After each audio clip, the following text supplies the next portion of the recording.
May bagong provisional state witness ang Department of Justice kaugnay ng bilyong-bilyong pisong pork barrel scam. Inanunsyo ni DOJ Secretary Leila De Lima na nagsumiti kanina ng affidavit ang dating executive ng Technology Resource Center na si Dennis Cunanan na kabilang rin sa kinasuhan sa pork barrel scam. Ayon kay De Lima, mahalaga ang testimonya ni Cunanan dahil ito ang unang pagkakataon na may nagpatotoo mula sa implementing agencies na umani nagamit sa operasyon ng mga peking NGO ni Janet Lim Napoles. Ang iba pang detalye sa ulat ni Pikel Pascua. Isa pang respondent sa PDAF cases na si Dennis Cunanan ang ginawa na ring state witness bukod kay Ruby Tuason. Sa pahayag ni Justice Secretary Leila De Lima, binigyan ng DOJ ng provisional coverage bilang state witness sa ilalim ng Witness Protection Program si Cunanan. Pinanumpaan na niya ang kanyang salaysay sa Office of the Ombudsman kaninang umaga. Ayon kay De Lima, mahalaga ang testimonya ni Cunanan dahil sa unang pagkakataon ay may nagpatotoo mula sa isa sa 4 na implementing agencies na nagpapatupad sa mga umano'y proyekto ng mga mambabatas na inendorso nilang NGOs ni Janet Lim Napoles.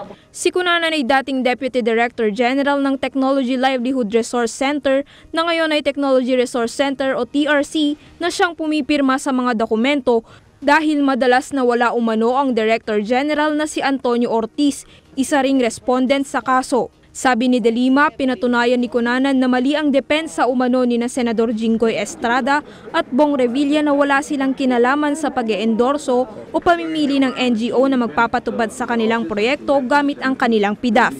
Yung 3 senador ay talagang nag-endorse, nag-identify, nag-handpick, nagpili ng mga Napoles NGOs as alleged implementors ng projects under TRC, one of the implementing agencies. So they were, ang sinasabi niya, these NGOs were actually identified and embedded, quote-unquote, as a project implementor. Hindi daw po sila, yung TRC, ang pumili ng mga NGO na yan.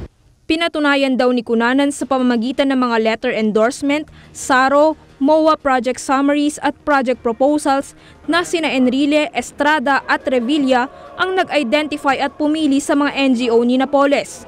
Pirma rin daw nila ang nasa dokumento at may warranty rin daw mula sa mga senador na ang piniling NGO ay lehitimo. Binanggit rin daw ni Cunanan ang paggigipit ng mga senador at kongresista na bilisan ang pagpapalabas ng pondo sa mga piniling NGO.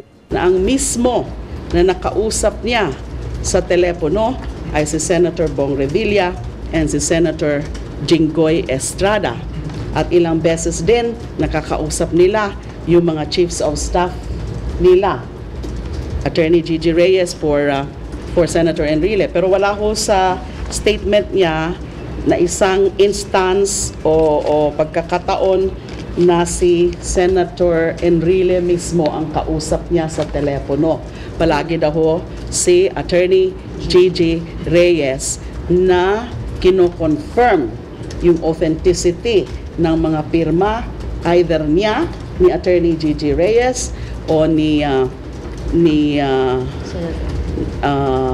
Attorney Evangelista. At pinapagalitan pa nga daw po siya. He was being admonished, that's the word he used in his sworn statement, na bakit daw ay hindi kaagad rinirelease yung mga pondo relative to those projects. Kung may kickback bang tinanggap si Cunanan, wala raw siyang inamin. Bukod sa TRC, implementing agencies rin ng National Agribusiness Corporation o NABCOR, National Livelihood Development Corporation o NLDC at Zinac Rubber Estate Corporation o ZREC. Pikel Pascua, Eagle News.